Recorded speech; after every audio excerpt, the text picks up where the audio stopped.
Hi guys, and welcome to this week's reading vlog where we're going to try to see if I can lock in and finish my 8-book monthly TBR in the span of the next 1 week that's ahead of us as a hectic college student, and I know it's going to get quite competitive, quite challenging, so let's just hop right in because I've been waiting so long to record this that it's finally time. So now for full transparency here, I was going to record a different video this week, but then I realized that this is actually the last full week of the month, which means we have to kind of lock in and commit to reading my TBR over the span of the next 7 days, because I did go ahead and set a really ambitious 8-book TBR at the beginning of the month, kind of reads that I knew I wanted to get to at some point, and I haven't started, or at least I haven't finished any of them, which means we really have to buck up, and those are the plans for the next 7 days. Try to get through all of the 8 books that I've chosen to read this month, because I haven't read a single, and it's going to be really sore, kind of losing and flunking out of it this yearly, which means we have to really lock in, really push myself to the bit, and commit to actually finishing all of these books, because I have seen this challenge going around BookTube for the past couple years, never partook, but I figured this week is as good as any to do it anyway, push myself into the deep end. On the college side of things, I have my practical exams this week and I need to be going 4 days for it, which means it's gonna be more challenging than it can be, but I think that's the fun in it, to still kind of carve out little bits of time rather than doom scrolling, kind of putting them into reading and getting through with my TBR, which is again the best possible outcome ever, which means that's what we're doing today. Now today is Monday and I did have to again finish a couple things for college, during which I did start our first book. It was an audiobook, but I'm not done with it at this point, which means hopefully tomorrow onwards and whatnot we start finishing out some books, because otherwise I don't see myself finishing the TBR. But tomorrow is my first practical exam. Don't worry, I am all studied for it. I don't need to memorize computer commands and stuff. Means I will have quite the commute ahead of me in the morning for college, which means we can hopefully try to finish the audiobook out on the commute, since I already started it yesterday night as I was making my thumbnail for this week's video posting and whatnot. But also because last week when I was recording my banned books video, in that I wasn't reading anything on Kindle at that point. They were all audiobooks, which is why I ended up picking one of the books off today's TBR as well last week to read on my Kindle in bed before night, and I did go ahead and get some decent progress on it, but I'm not done with that either. So I'm really praying that tomorrow ends up being productive day reading wise and we can get both of these done, the audiobook and the Kindle read, but we'll just have to see how it goes, because college is like a curveball. Sometimes I get so much reading it's kind of impossible, and sometimes I can't even do a single page, and so the success of the challenge really just depends on that, but we'll just have to cross my fingers and pray and see how it goes. But yeah, those are the plans. Hopefully I can lock in, since tomorrow is Tuesday, the first day of the challenge is already over, and hopefully we'll be fruitful in finishing off my TBR, because I have some incredible reads picked out that I've been waiting so long to read that it's finally going to be time, regardless of whether I can get to it in this video or not, but I'm praying I can. So those are the plans for the next week. I'll see you all hopefully now directly tomorrow with, again, crossing my fingers, good updates on the books, because again, I've been looking forward to reading these for a while, which means it's finally time. Let's lock in and let's hopefully get some books done.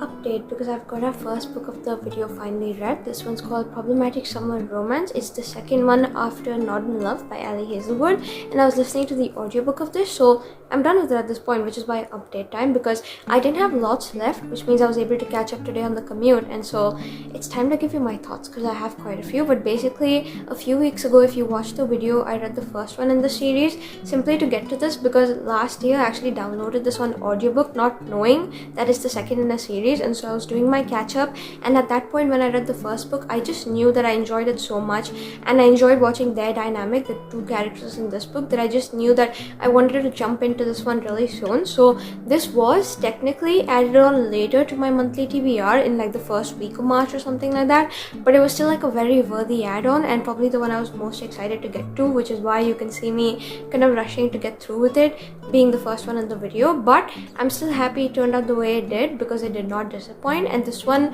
for context, if you'll have read that book, this follows Ihli from that book, his younger sister Maya, and his best friend Connor. How it works is that we have like age gap brother's best friend romance, wherein she's 23 and he's 38, and she's very much still struggling to set herself up in life, whereas he's already established and he's like successful and older and rich, and he's got everything going for him, and he's running this like amazing biotech world-class sort of firm. And so they wouldn't normally make the typical couple, but in a change of like circumstances and whatnot, something happens and suddenly he's there after her heartbreak to kind of console her and comfort her after things go wrong with her sort of ex-boyfriend and shit. And so with that, they start connecting and whatnot, because her ex was cheating on her. She has no one to speak to about it with, since Ihli is off busy somewhere. And so, you know, the two of them, they start hanging out, they start having all these conversations. He shows up for her in every way that counts, and slowly they're spending more and more time together, to the point where she realizes that she has feelings for him. But when she lets him know, he kind of turns her down, saying that, you know, there's a dynamic established between the two of them. She lost her father when she was really young, so it could be daddy issues as well, and he wants her to kind of explore and try other things out in life, because she's still starting out, she's still really young, she doesn't know what she really wants from it, she's not really sure, and he doesn't want her missing out just because she's gonna be with an older man, him, because he's already established and set up and he knows what he likes and he's already tested everything that could be. And so, you know, things kind of break off at that point between them. This is past timeline and present timeline now, because it's like a second chance romance.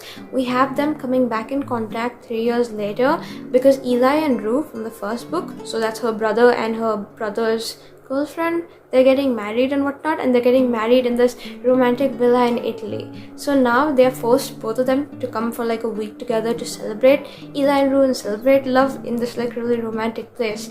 And so there's forced proximity, and they're like talking about all these things that they used to have in the past because of the close proximity. So confessions are coming out, and suddenly, you know, maybe he might have more for her again, but again, you're not really sure as to where things might stand, because 3 years have gone into the future, and while she still harbors feelings for him, she doesn't want it to show, because her brother's getting married, and you know, she's busy being there for her brother, he's busy being there for his best friend, he's also the best man, and so lots of things going on. But there's marriage setting as they're falling in love in the background, and that's one of my favorite like sub tropes ever, so that definitely added on to the mix. But yeah, overall, as they start spending all this time together and realizing that maybe things were left unsaid and unsettled 3 years ago, maybe there's more, she starts to realize that maybe she needs like a problematic summer romance, a problematic summer fling after all, to finally get over him. And maybe that might not work after all, because she still believes she's fully in love with him, and that's the plot.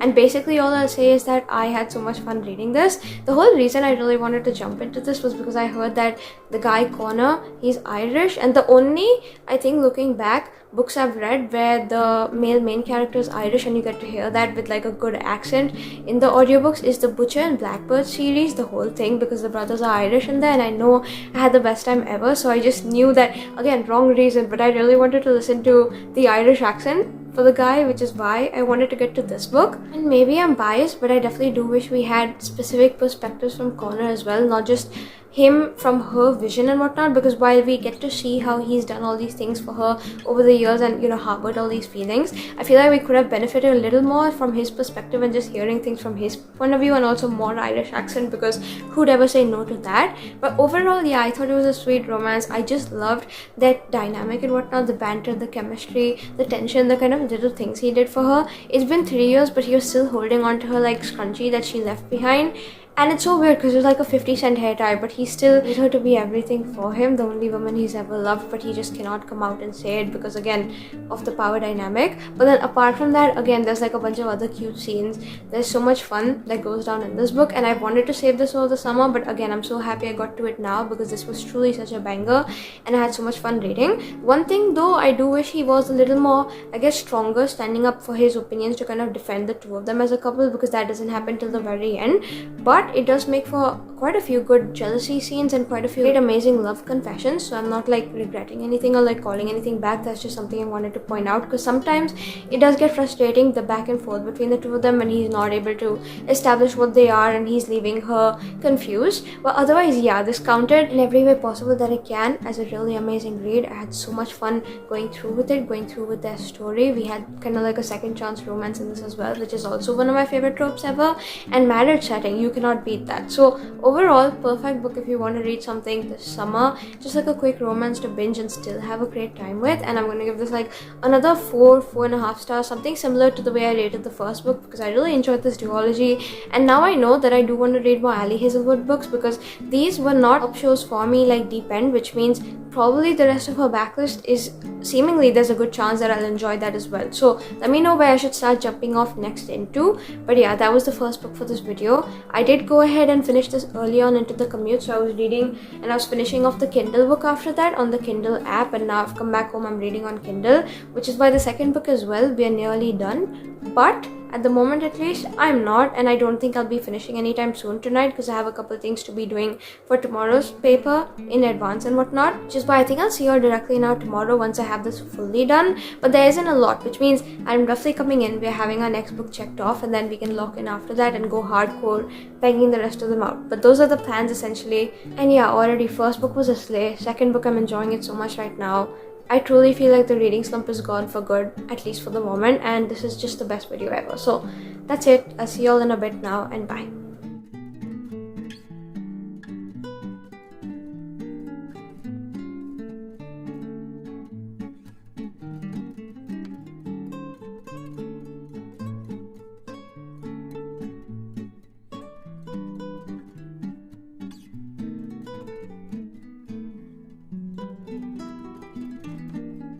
Hi guys, so it's now the next day. I did go ahead and finish the Kindle book, and then I finished half of our next audiobook as well, so we're on a good track to hopefully finishing our 8 books in the span of the next couple days. Not really sure, but to update you on the Kindle book, because I'm done at this point, I needed to come in and talk immediately because this one was so good that here we are. Updates for Grey After Dark, I believe this is called, and this is by the same author who's written Run on Red, which I read last year, so I knew I wanted to get to it at some point, because the publisher actually sent me most of her backlist, which means slowly but surely I'm making my way through it. And this month I just knew I wanted to get to it because for some reason the premise was really appealing, and so here we are. Firstly though, thank you to the publisher for my copy. I know I'm getting to it a couple years late, but still, better late than never, because this was still really worth reading, in my opinion at least.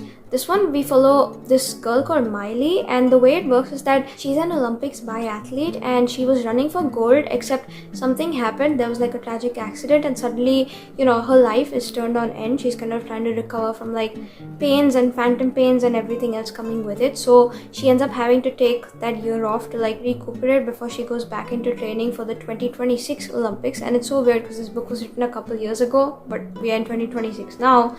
Unreal. But basically she has a couple years until that happens, especially in the timeline of this book. So she ends up deciding to kind of take the summer off, kind of get this job at this like wilderness lodge to kind of again recuperate, kind of give herself the space and time to recover before she throws herself back into like rigorous training to kind of prepare for those Olympics. Except what happens is that when she gets there, she does not really take heed of the kind of rumors that are swirling around, which involves a different staffer who actually went missing, and as it turns out was involved in some sort of bear attack, and her body was never found, but she's pronounced dead. Despite the rumors, Ihli takes her chances. She goes running out into the woods to continue her practicing for her training because she's very strong-willed and determined. Except the run goes wrong because she gets abducted by these two mountain men. There's a father and a son, and they're actually looking for a wife for the son, and so suddenly they take her to their cottage. The one staffer that went missing a few years ago, there's stuff about her that comes back up to light, and Ihli kind of realizes that these people are actually more dangerous than it seems, because now they have her chained up in their house. They're trying to tame her so she makes a good wife for the son. Lots of different things going on. They're torturing her and they're kind of sucking the life dry out of her, and she still needs to figure out how to get away, because keep in mind she's got injuries, and while she's a good runner, she has probably only one good shot of making it out of there alive, especially because again she's not at full capacity. But then also if they catch her, it could end in like horrible circumstances, horrible consequences, and so here we are. This one is disturbing because number one, you definitely need to check trigger warnings if you're reading it, but number two, it was actually inspired by a real life tale, and so I did my own research into that, and that just it's scary because the thing in real life, it follows this athlete. I'm not really sure what her name was, but I'm pretty sure her last name was Swinson, who the same thing happens to her, except her abduction lasts like a day or something like that. This one lasted well over a few months at this point, and so it's kind of terrifying to see that, you know, people are messed up out there in that sense, that it's probably the fate someone might have to go ahead and incur if they're not found and whatnot, or people have already gone through it and we just don't know about it. So many missing cases out there, and so obviously it's kind of painful to read about, but at the same time, I guess watching Miley kind of develop hard will of not falling into the lifestyle they're trying to forcefully like put her into, and still try to fight back and kind of get her freedom and kind of be able to run away. I thought that was really well done, and just her determination and her strength and her strong will, that I really enjoyed. Another thing about this book is the short chapters, so something really happens at the end of every single chapter to the point where you're forced to kind of continue reading because you want to see how these characters end up. You're always hoping for the best for them, and there is a mini romance subplot with an external character, not any of these messed up psychos. I was also rooting for because she has someone else on the outside who's relentless in his pursuit of trying to find her and trying to kind of stay leaving on her trail because he truly believes that she is alive, and so I thought that was fun to read about. But overall, yeah, I think this was such a moving story. I had a really good time reading, was not able to put it down, and I'll be so for real, so many things about this make it probably my favorite book by this author that at this point this is like an easy 4.5 stars. Absolutely binged it. I think there was just so much in this in terms of nuance, in terms of story, in terms of the characters and everything else that comes with it, and the terrifying part that, you know, parts of it are taken from a real story. And so overall, to say, I had so much fun reading it, but definitely do keep in mind that if you have anxiety, this is not the best read to pick up because it can be nerve-wracking at points, but it's still fun to go along with, to kind of see what happens next, to kind of root for Miley and just watch her kind of get it all at the end. And so here we are. This was a good one, and like I said, 4.5 stars. I'm done with it at this point, and now I think I need something lighter. And so while I'd have started half, or I guess finished half of the next book and whatnot, or the next books, because it's mini novellas combined into one big book, I do think I'll be starting something on Kindle as well, because I need something lighthearted at the moment, which is why you will see me now directly tomorrow, hopefully, once I have more updates to give you on the next one. But yeah, that was the update for this one, and now we're slowly but surely making my way through the TBR, so that's good.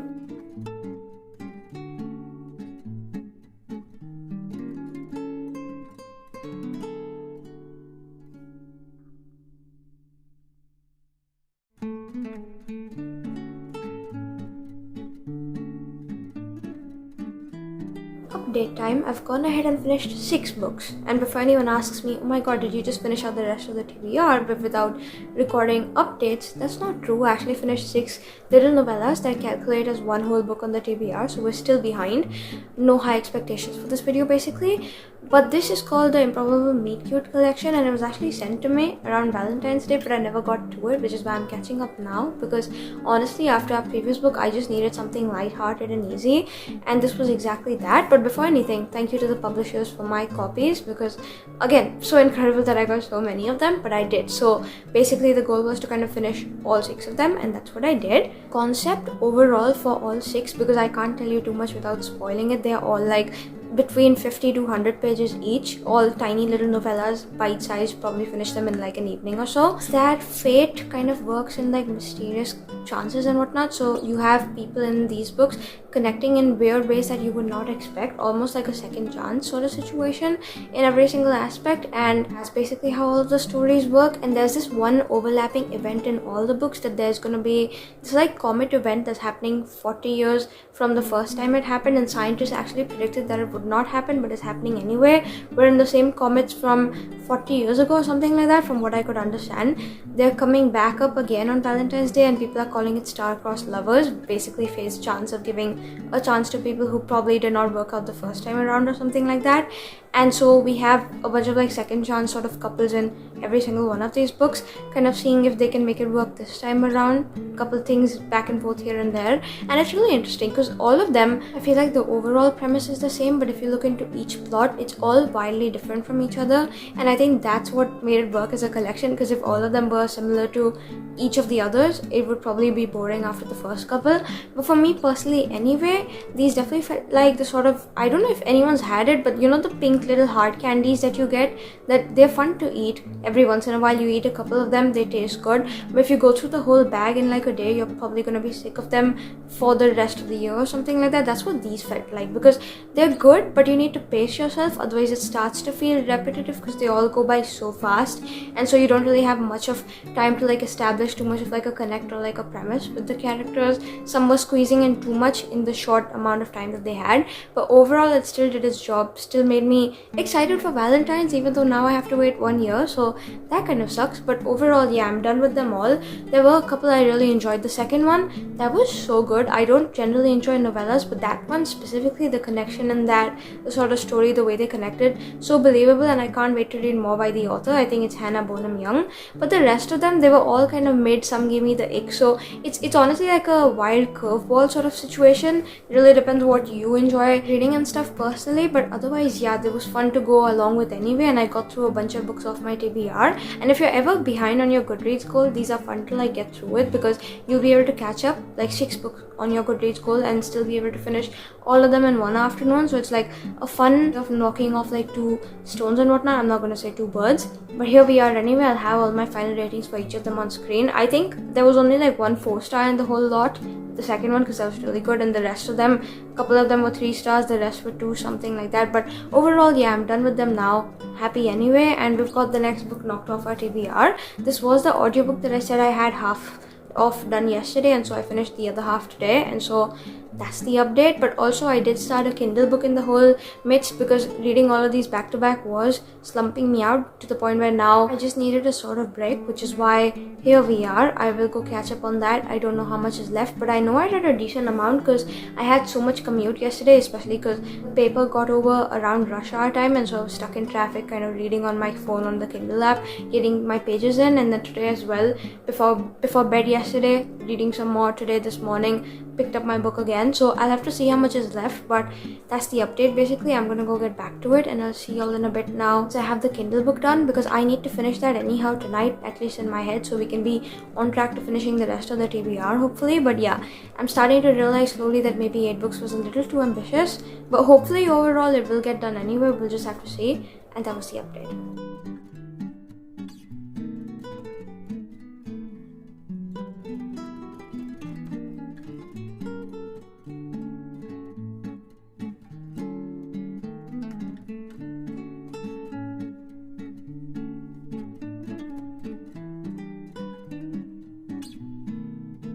If it looks like it's been only 15 minutes since my last update, yes it has, because I did not realize that I had only the epilogue left, because I was reading really late into yesterday night, and I do remember having like a little bit left, so I thought, okay, I'll keep reading, but I fell asleep while reading because the book, it just made me feel that way, but also it was kind of late and I was tired anyway, so I figured I'll get to it today. And I know this afternoon I did go ahead and check and record an update, but I just never got to it then, which is why now I caught up. There was only like a chapter or 2 left, which is why here we are. I'm done with it at this point, and so update time. This did go by really fast. I did binge it, so I think it's kind of expected, because this was actually supposed to be a novella originally, but the author sort of elongated it to make it like a full-length book, but it still feels like really fast-paced and stuff, so that's why I think I finished and whatnot. But also because I had a lot of commute yesterday and nothing really to do during, which is why here we are. One's called Willing Prey, and basically the concept is that we follow this girl called Claire, and essentially her ex-husband really screwed her over, because when they used to be married, they had this deal going that first they'll pay off all of his loans,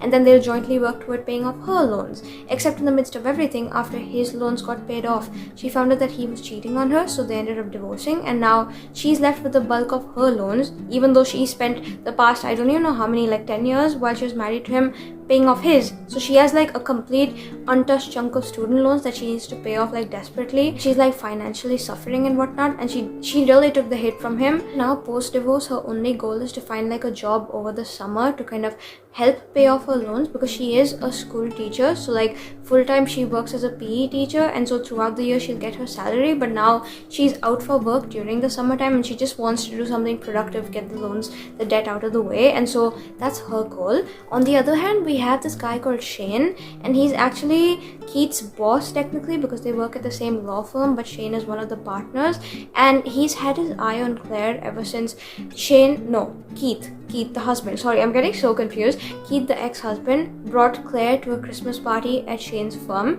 and he's never able to like bring up anything or like do anything because they've been married, but now that these two have separated, she's single again and whatnot.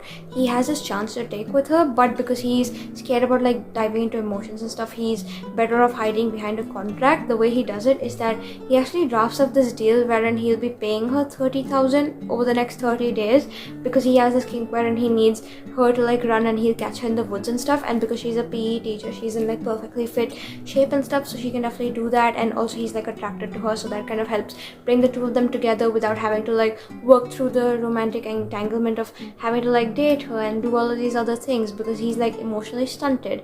And so that's the plot. She thinks it's too good to be true, but she takes it anyway because like there's no other avenue where she'll earn so much money in the next 30 days and she'll be able to pay off her loans. I think it's like 27,000 or something, and she'll have like enough left over to like do something nice for herself. And you know, it's like an easy job anyway because she doesn't think she has to work every single day. She thinks it'll be okay. She thinks it won't be too like heavy on her, except as they end up spending the time and doing all of this together over the span of the next 30 days, she does have to move in with him at his house. There is like close proximity, and because of that, as they're spending more time together, they realize that they've been compatible since like day one, but they couldn't really do anything in the past because she was married, but now she's not, so maybe they can. And again, it really just works in that sense. And all I'll say is it's a good book. It definitely is very bingeable, as you can probably tell. I finished it in like no time whatsoever. But for me personally, this was a little too spicy for my liking. I just do not like those sort of books, and I feel like because sometimes these days I've been noticing that the authors try to substitute like spice for connection. That's just something I don't personally enjoy, which is why here specifically that's really what it felt like. I did not see much of a connection between the two of them. It was trying to override in the physical sense to kind of replace the emotional sense, but once the emotional did come in, I wish we got a little more of that because that definitely would have helped balance the book out. It's just it never happened. So for me personally, I'll say that this was fun to get through it because it flew by. But in terms of like the plot and the storyline, just the way it went, I would say like 3 stars. It wasn't the best thing I've ever read, but it wasn't the worst either. And all I'll say is, yeah, now I do believe there's another book coming out in his brother's perspective, who I thought was so funny. And so I have to read that when it does come out. I think, if I remember, I will. Not too bad overall, I will say that. And there were a couple of great scenes in it as well. So nothing to write home about, but it was okay anyway. And maybe I'll read the second one. Who knows, whenever it comes out. Because Kane, the brother, he was more interesting than this guy. This guy just had the personality of like a wet towel. Sorry. That's just something you gotta deal with as you try to find a new favorite romance book, because sometimes it's just hard, which is why here we are. This is the next one that's done. I will go ahead and now probably start a different audiobook or something for tonight, because tomorrow, I forgot to mention it, but today was no paper. We had like a break, and tomorrow's paper is my model engineering class, so I can't really practice or try anything out because I genuinely don't know what I'll be getting. There'll be like a bunch of chits. You have to pick up the one you get and then you have to make a model engineer of that thing. And so because I can't practice for it, I have other things I need to be finishing off in terms of errands tonight, and so I need an audiobook for that, which is why I'll go pick something off again from the TBR, see how that works, and hopefully get most of that done tonight, because there is a lot of work to do otherwise. And so let's just see what happens. I will need to listen tomorrow as well on my commute, which again will be during rush hour time, so hopefully by the time I come in tomorrow, I'll have my next book done, next couple of books done. We'll just have to see. But yeah, those are the updates. Now I think I am falling into a slump again, because every time I read a couple of really good books, so somehow they always follow up with something I don't generally like, to the point where I'm kind of unsure again, which is why I really need a good book at the moment. And so hopefully the next one will be it, because this one I picked it up only because I saw ARC readers saying like a bunch of great things about it, but in retrospect it obviously wasn't up my alley going in, which is why hopefully the next one will be. I don't know, we'll just have to see what I end up choosing. But yeah, those are the plans for tonight. I'll go do all of that now. I'll go have dinner, and yeah, so far so good. We are halfway through the books in the challenge, but we're more than halfway through in terms of time. It is Thursday and the day is literally over, so we'll just have to see how I buck up and try to catch up on the challenge, and hopefully I will. I don't want this to be a fail, but we'll again have to see how it goes. So I'm gonna go now and hopefully come in with stronger updates tomorrow. And yeah, that was the update for right now.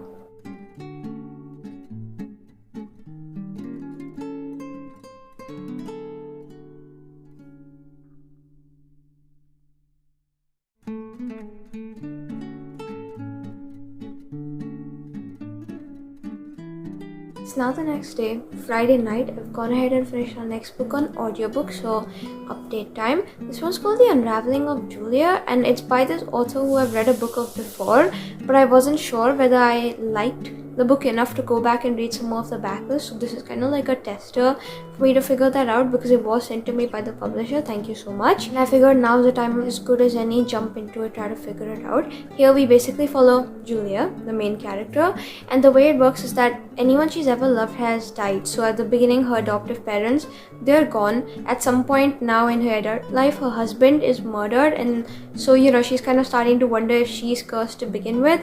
But then soon later, she actually finds out that her daily horoscope predicted her husband's murder, which is so weird because how do these two incidences combine? No idea, but somehow she finds some sort of connection. She believes it to be like divine intervention or something like that. Suddenly she's like tracking every daily horoscope in her toes, trying to make sense of things. She's spiraling after all of this has happened, which naturally makes sense. She's going through grief, but it's stretched to quite a degree beyond certain belief. But anyway, here we are. Through that, she actually figures out through one of her specific daily horoscopes that one day she's gonna have like the best day of her life, and that day comes, and as it turns out, apparently she does, because she had someone, I guess in Italy, who we don't really know about, a random stranger who leaves her this entire villa and a bunch of money in her name in the form of inheritance. And as it turns out, it's not anything, because that villa is like worth millions, the money as well, and the whole inheritance and whatnot. And it's crazy now, her life's taken a change for the best probably, so she's really excited to see what's gonna come next. And now, because she wants answers as to who actually left her the inheritance behind in Italy, she decides that okay, she's gonna go fly halfway across the world, try to figure that out, because she has literally nothing else better to do. So she goes to Italy, except as she starts like studying details and stuff, because again, keep in mind she's adoptive and she does have like Italian descent, it might make sense that the person who left her the money is probably her grandma or something on the family tree. He finds out that that relative of hers, her supposed grandma, was probably a child abuser of some sort, or at least she had children like tortured and stuff, and suddenly she's not the nice person she thought out to be anymore. And she also believes that that grandma lady was crazy, because that lady used to believe that she and her family is connected to like royal blood, and so she's trying to figure out which queen the family was connected to. Quite the messy family tree. She's seeing like visions of that queen and whatnot, because she thinks she's starting to become a medium, starting to develop those powers, and so she wants to harness it. But then not just that, there's a bunch of other random crazy stuff that's been happening all throughout the house, all small things, but then as you start counting them, it leads up to this one bigger thing. And it's crazy because when she wasn't there, none of this was really happening, but when she gets there, things just spiral out of control, and suddenly she's starting to wonder if she was even supposed to go to Italy in the first place, if something or someone, some sort of force is stopping that decision of hers unnaturally. And so that's basically the plot line, and overall it turns out to be this huge conspiracy theory that's been woven again. So that's why The Unraveling of Julia, because she's literally going mad trying to figure it out. And all I'll say is this book was attempting to do far too much in its pages. There were too many plot lines trying to, I guess, make it like a good book, which I think just spoiled the whole recipe overall, because there's one thing going on the side, then there's like a romance brewing out of nowhere, then she's going mad, then there's stuff with the child abuse and whatnot of that grandma woman, then there's a royal family connect, there's a conspiracy, there's just so much. It's driving me insane. And the worst part is it doesn't even connect in the best possible explanation. It's very subpar in my opinion, and to top it all off, it's very slow to get into, to actually build up all these premises. It takes up more than like 70% of the book just trying to like establish some sort of ongoing plot, and because of that, I don't know, I was just bored throughout. I didn't have the best time ever. All I'm gonna say is maybe I'm realizing that this author's books aren't for me, and listen, I wanted to give it a second chance. I did, and I figured it wasn't, so I feel like that's not the end of the world. I just did not enjoy this one specifically again, and I don't think I'll be reading more by this author, which is why 2 stars, and we can happily move on now, because I hated every second. I was genuinely regretting having to listen to this and go through with the whole shenanigans, which is why I'm just grateful it's done at this point. And here we are. I found everyone so annoying in this and just so full of themselves, and I don't have to read about them anymore, so I'm so grateful. So here we are, this one's done. Moving on to our next books, we have 3 still left, and today is Friday night. In an ideal world, I would like to get all of them done by tomorrow night, Saturday, but I realized that that is impossible, so we'll just have to try to cram and see how much I can get done. But again, I have to go again tomorrow to college for something, so that means we won't have the entire day to read. We will have limited time, which means I am not allowed to like scroll whatsoever tonight. I need to really lock in and get it done. But out of the 3 books that we do have left, I did start one on audiobook this evening, and then I have started one on Kindle as well, so I'm hoping that we can at least get those 2 done, if not the 3rd one, though I really want to. And so we'll just have to see what I end up doing. But yeah, I really have to buck up now because we're running behind, and that's not a great sign. So here we are. I don't know what made me think that I'll be able to finish 8 books in such an hectic week, but I'm gonna try anyway, and hopefully we shall succeed, keeping my fingers crossed. But until then, yeah, genuinely wish we hadn't read this book because it feels like such a setback in comparison to everything else. But yeah, I'm done with it now, 2 stars, and I'm gonna go have dinner now because I'm really hungry, and I'll pick up with the books afterward. So that's it. Bye. Good night.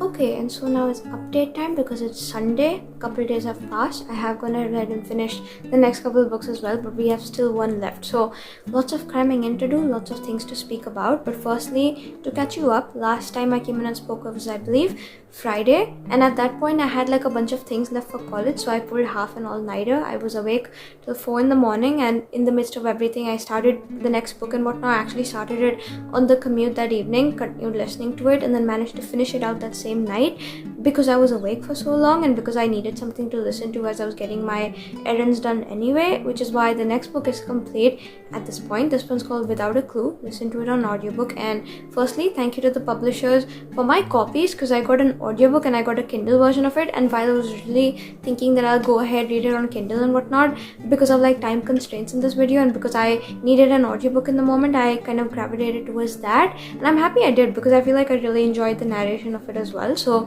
here we are. This one's out at this point if you want to read it, and here the concept is very interesting. We follow this group of 7 authors who are all renowned in their own fields, so all of them write different genres. There's like a romance writer, there's a mystery author, there's someone who writes westerns, there's someone who writes horror, and a bunch of other people like that, like historical and whatnot, and all of them together are like giants in their own field. But the way it works is that they kind of prop each other up, so anytime someone comes to those authors in interviews and stuff asking for recommendations, or if they have to hang out at like author events and kind of socialize and promote a different author, they'll only support their own group of 7 to kind of build them up even bigger than they already are, to kind of make them almost like a formidable group in the publishing industry. And so basically these 7 authors now, if you guys know what Comic-Con is, that's the best way I can describe it. They're having this sort of event being held as sort of publicity for themselves, wherein it's like a cruise ship and all of their fans, whoever were able to like on board and get the tickets and stuff, they're coming almost like again Comic-Con, so they can fangirl over these 7 authors. There'll be like a bunch of events, they can kind of hang out and have Q&As with these authors, kind of go through the books, have like book club and do all these fun things, all these bookish activities on the cruise. And it's going to get even more popular than it already would be because of the reach of these 7 authors and because of how each one in their own field is kind of propping up the other one. So it's like a huge event overall. And so in this book we kind of follow Penelope. She's the personal assistant of the mystery writer Hugh, and she's like a type A person who kind of organized the whole thing. She's also like an assistant to the rest of the 7, and she kind of helps them out with like book roadblocks and kind of from writer's slump and stuff. So she's very important in their lives, obviously playing a huge deal to kind of make sure everything goes correct. And because she has such high stakes involved in the whole managerial process of this event, she's kind of hoping it goes by smoothly. Except now you will understand the way she's literally shocked when things go off course, when her boss, basically Hugh, is found murdered, and suddenly now the trip has gone completely awry because they can't let any of the fans know about it because everything will go insane, everyone will cause havoc and it'll go crazy and they can't find out who did it. And at the moment at least the suspicion lies between all the 6 of the rest of the authors because only they had the key to his room, something like that. So now it's up to her to kind of figure out who was the one who murdered Hugh, because at the beginning he is suspicious, he is telling her that maybe someone's after him, and so she's kind of racking up clues trying to figure out who it might be, because again she's a type A person, she needs to get everything figured out and sorted, and because the staff is very incompetent. And so as she's doing all of this, she makes this unlikely alliance with the the author who is writing the westerns and whatnot, there's like a mini romance with him. There's a bunch of other things coming up. She's trying to like look into each clue and back history because everyone somehow connects into the case, and so you're trying to figure out who actually did it after all, save the event before they all get away, because once the crew is finally docks and whatnot, everyone can just go to their separate lives, probably run away, never be charged with the murder, and she wants to find justice. And this one overall for me, it's not the best book I ever read, but it's not the worst either. It was like a middle between a hit or miss and whatnot. It wasn't a hit, but it wasn't a complete miss either, because I feel like the ending was like the most cheesy thing you could ever get. You could definitely simplify this book into an email and just be happy with that. The ending was just not satisfying, very subpar, and just felt not worth reading because of that. But then the moments making up towards the ending, I feel like with the whole drama of the group, the whole dynamic, the way they're all so hilarious, that was kind of fun to kind of read about. And also the romance, I kind of did enjoy the crumbs we got of that, so I didn't hate it overall.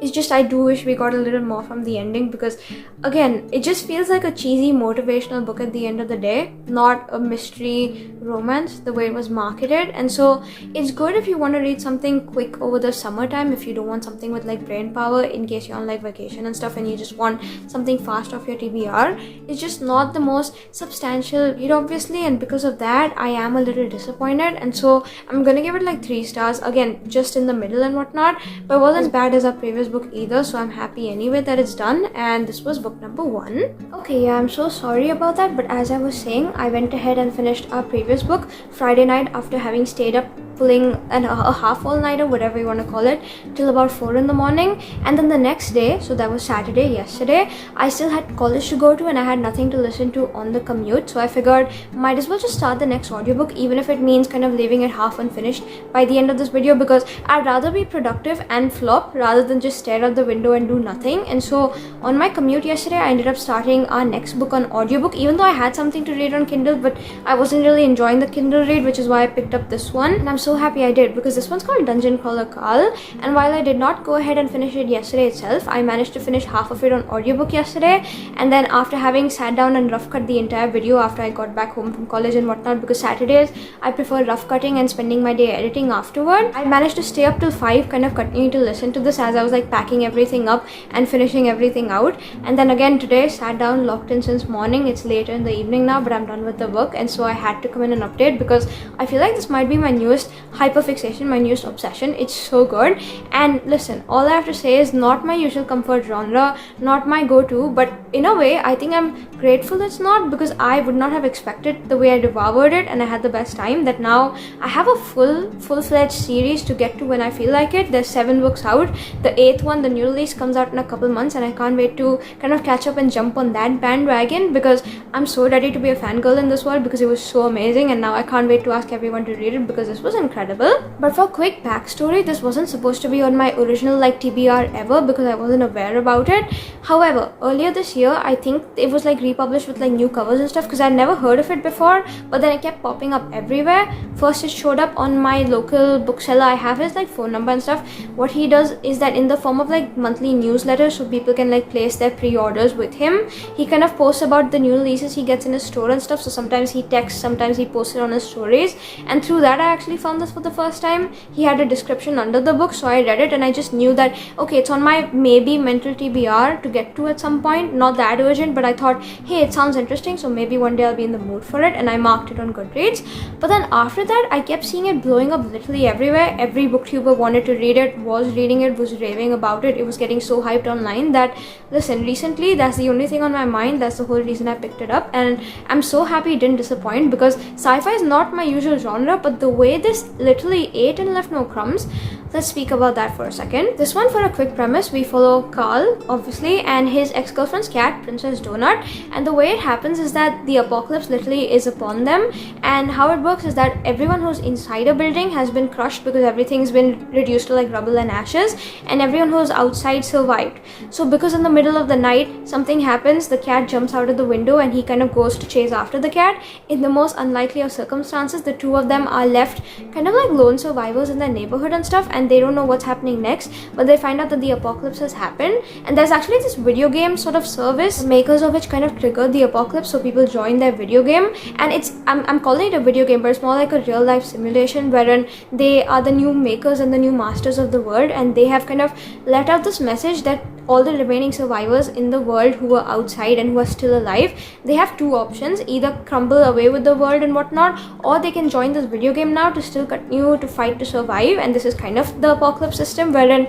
now if they want to keep going, there's a staircase that will kind of walk you right into the portal of this video game, and they can keep fighting to play in there, or they can just die out there. And so Carl and the cat end up going in, except now that they have gone in, they can never go out, and so they're stuck playing the game. Now the game, the way it works, picture like Jumanji and stuff, the video game movie, because there's 18 levels, all are life or death, and it keeps getting progressively harder. And the way it works is that each level there's like a bunch of obstacles and hurdles and things coming in their way that they need to fight through to make it to the end of the level. And then at the end of the level there's like a main level boss that they need to fight before they can kind of upgrade to the next level and keep upgrading to the final one. And each level is like timed, so you can stay in a level only like 5 or 6 days max. After that the level collapses, and if you're still in it you will die, so there's no choice but to like keep advancing.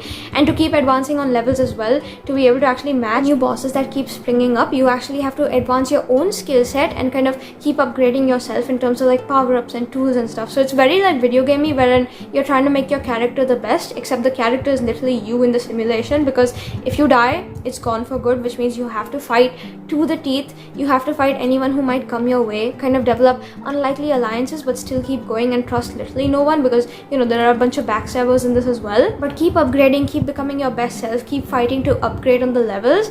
And so there's that. There is also the fact that no human has ever made it beyond level 13, so they're trying to figure out what happened there, what might, you know, come for them at some point. And then there's all these like random power-ups that they're trying to accumulate. They're trying to figure out what the tour guide is saying about what might come next in terms of rules and stuff. There's like a bunch of goblins and all these like random animals that they're fighting to kind of make it through. But then as all of this is happening, another thing about the game is that it's being televised. So all the people from Earth who are like the final survivors who are outside and made it to the game, they are the people who are the crawlers essentially, and they're the ones fighting to live here. All the rest of the people in the game, so maybe the ones from the previous game, or maybe other ones from different dimensions and different worlds and stuff, different portals, they're kind of channeling into the game to be the viewers essentially. And now it's not like quiet survival and stuff that you can simply just fight to survive for yourself and keep it all secret hush hush. No, you have to actually fight loud and big and make sure everyone hears your voice, because it's supposed to be dramatic, it's supposed to be eye-catching, because it works on viewership essentially, so like Instagram lives and stuff. And so Carl and the cat and every other crawler in this, their perspective, their gameplay is being televised, the apocalypse is being televised as they try to fight it, as they try to survive. And all the people who are watching, only if they find the people who they're watching, so Carl and the cat and everyone else, interesting enough, the viewership will increase, the follower count will increase, and the higher all of these are, the more sort of like patrons you can get who will kind of support your leveling up, kind of help you make it easier through the game and whatnot. And if you don't have them, you'll obviously like keep getting demoted and stuff. And so it makes sense to be also likable and charismatic enough that you're winning over an audience, so they can kind of help you get like power-ups and boost up, so you can keep going ahead on the levels and have some sort of likability. But now as all of this is happening, they're trying to figure out what the end goal is, who's behind the system, everything else. And all I'll say is, such a strong first book in a series, such an interesting premise and storyline. I feel like there's nothing I've ever read like this, and I'm so happy that there isn't, because there could never be anything like this. It was so amazing,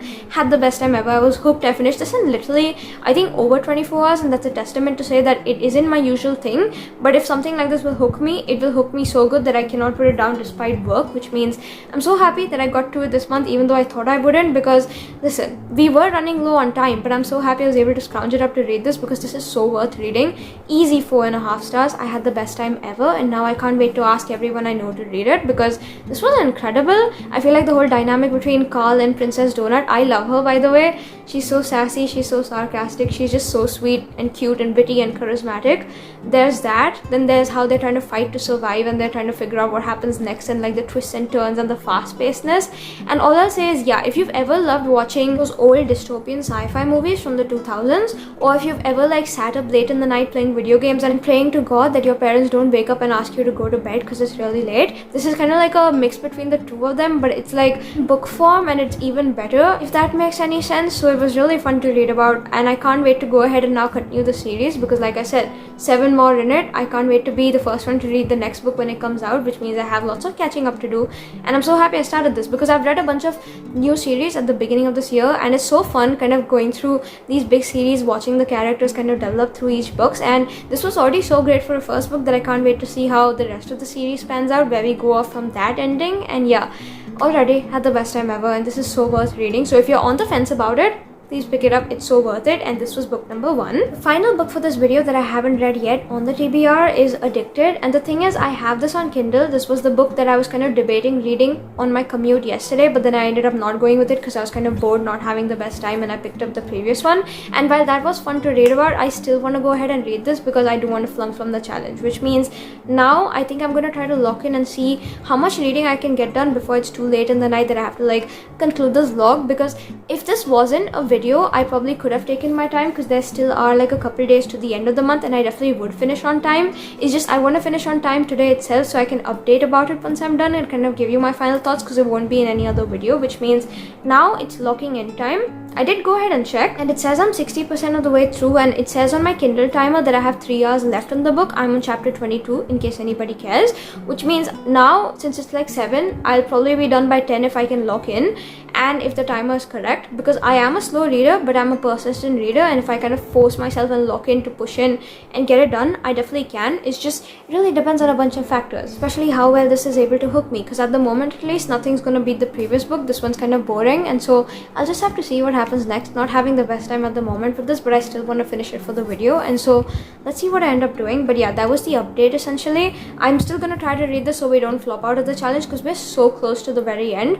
Literally like not even half a book left, 40%. I think I can make it. So I'm gonna see what I end up doing, but hopefully I'll see you guys now in a couple hours. Fingers crossed with the challenge fully done off, well, because I'll have finished the book. But again, it really depends, so I'm gonna go try to lock in, see if I can get it read. But yeah, those were the updates. I'm gonna go take a break now because I'm tired of talking. But yeah, let's pray that I actually get this book done, because it's kind of intimidating me. I'm not really in the mood, but I'm gonna do it for the video anyway. So I'll see you all in a bit once this is done, and that's it. Bye.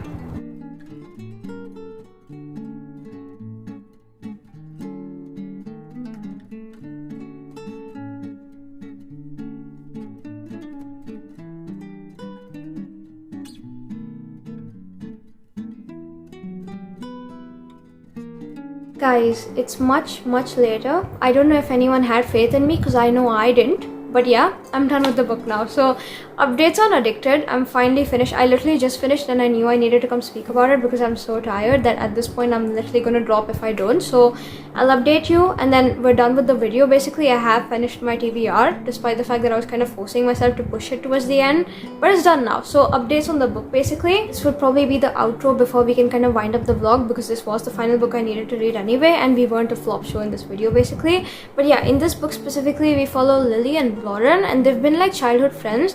And before anything, you need to keep in mind that both of them come from like really rich families. Her family founded like a diet soda company or something like that, so they're like billionaires, and his family is like responsible for baby products and stuff, so they're also billionaires. And thanks to that, they're like socialized. They've been thrown into sort of like this world where they need to grow up too fast because they have no one really else there to support them. And thanks to which now, since they were like children and stuff, not only are they best friends, but also they kind of support themselves through the ups and downs of each other's lives, because they are the only ones who are there to do it anyway. And so remember that as context before I give you actual premise. Now they both have their own addictions essentially, and now because they have no one else to rely on, as they're kind of grasping in the sea of their own addictions, they start to realize that there's a better way of doing it, and that's by faking it and not letting anyone else around them know. So what they do is that for the last 3 years they've been faking being in like a relationship that their family thinks is real, just so they can get away with being addicted to whatever they're addicted to, the two of them. But it's not working so great, because now they're realizing that they're better off being closer, being in a real relationship, than being in a fake one. And so as they try to make things real, because real is always better than a lie, they realize that things are harder better, because the addictions are obviously keeping up with it, trying to ruin the relationship. They're trying to ruin the first meaningful human contact they've had for probably years at this point, and they have no one else to really speak to about it. So there's all of that, but also they're figuring out that the feelings they have for each other are real. It's like once in a lifetime sort of soulmate relationship, due to which they have to somehow learn to let go of those addictions, because otherwise they can't have each other and they'll probably lose that love, and that's like a huge deal. So there's that. And then there's like obviously hiding the secrets and the addictions from the family. Again, they're socialites from rich families, so the family wouldn't be accepting of their addictions. They wouldn't really help them towards it. They'd be more shunning towards it, if that makes any sense, and they don't want any of the social embarrassment that comes with it. And then there's also the fact that they have like a bunch of new friends coming in and out of their lives that are trying to help them at this point. And all I'll say is, at the beginning, I know a couple hours ago I said I wasn't enjoying the book, but it did pick up since the last time I spoke, and all I'll say is I think I've done a complete 360 on it. This is definitely something you need to keep invested in, because it is the first book in a series. It's only going to get better from here on out. But also for the authors to be able to establish a story like this, something so meaningful and powerful and sort of deep and nuanced, it definitely took a little bit of page count. So it's something when you need to trust the process. But after that, I feel like, especially since I picked it up now again, the last like little half of it, it's much smoother. It was not as rough as before, and obviously I had a better time reading it, kind of seeing the sort of way they were opening up for each other. But also it was still a struggle watching the two of them kind of toxically burn themselves out and still praying that they get the best, because the way again the book is written, you are obviously sympathizing for these characters and hoping for the best, but you still watch them sort of put themselves through the pain of going through the bad stuff. And so there's all of that, which is why I'll say again, it's like a 50-50 sort of read. I'm very confused about my opinions about this one, but yeah, overall I'll say I didn't have as bad of a time as I thought. Definitely the beginning, it took a little bit to build up, but I feel like that again counted towards the overall story, which is why I'm still happy I read it. I can't wait to go ahead and read the rest of the series. It's the only thing on my mind. But this also kind of shows you how if you find your one true love, it's kind of like harder to fight for, which makes it more meaningful. And the way that was portrayed across the last 40% that I just managed to sit down and read, it definitely made sense. And now I'm like heartbroken for them. I'm reeling, and I can't wait to again pick up the next book, see where it goes, because I know I'm continuing the series. It's just again took a bit to build up, but in my opinion it was worth the build up. So kind of disregard everything I said earlier when I said I wasn't enjoying it, because this was again worth reading. I definitely see the hype behind it. I definitely see why people enjoy and love it, and I can't wait to read again the rest of the books in it, the sisters books in it, because she's got a couple of them who also have their love interests who have shown in at this point, so their books, because there are fun dynamics emerging at this point. Overall, yeah, I'm really playing for Lily and Lo, because they deserve the world, and just the things they've gone through, it makes me so sad to think about, and that's the whole point. But yeah, I'm really hoping they get the happy ending at some point, because just the way the book ended right now, again, I'm reeling. It was expected. You're definitely waiting for them to get the help that they need, but I'm still reeling, and I still want the best for them, and I'm still hoping they get their happily ever after soon. So yeah, this was like a 4.5 star read.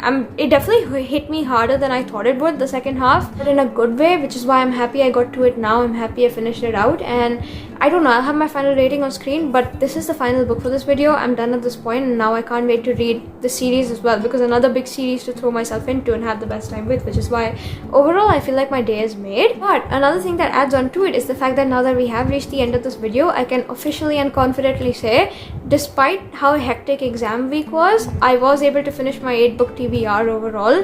It did involve cramming, as you just saw, for the past few hours and sitting down and doing nothing but read, but I feel like it was so worth it. I had the best time ever, and overall, yeah, yes, I'm able to finish my monthly TBR in a week, despite how ambitious it is. So maybe next time we'll aim for something higher in a probably more real week. But I still got my TBR done, which means at the end of the video now I can finally say that this wasn't a flop show. We're done with the TBR now. We have also reached the end of this video, which is why hopefully you guys had a fun time coming along with me, seeing me read so many books, kind of getting myself burnt out through reading them, but still having the best time having gone through with these stories, which is why like, comment, share, subscribe if you guys had a good time coming along with me. And if you did, stay tuned now for next week's video whenever that comes out, because that's gonna be another fun one as well. And so until then, I'll see you guys directly next video, and so take care, stay safe. I hope you have a great rest of your day, and overall all I'm gonna say is my day is made, because I know I finished my TBR, and just the feeling of triumph that I have right now is unmatched, it's unparalleled. And we're just ending the video on that note, because I had the best time, I read the best books. Hopefully you guys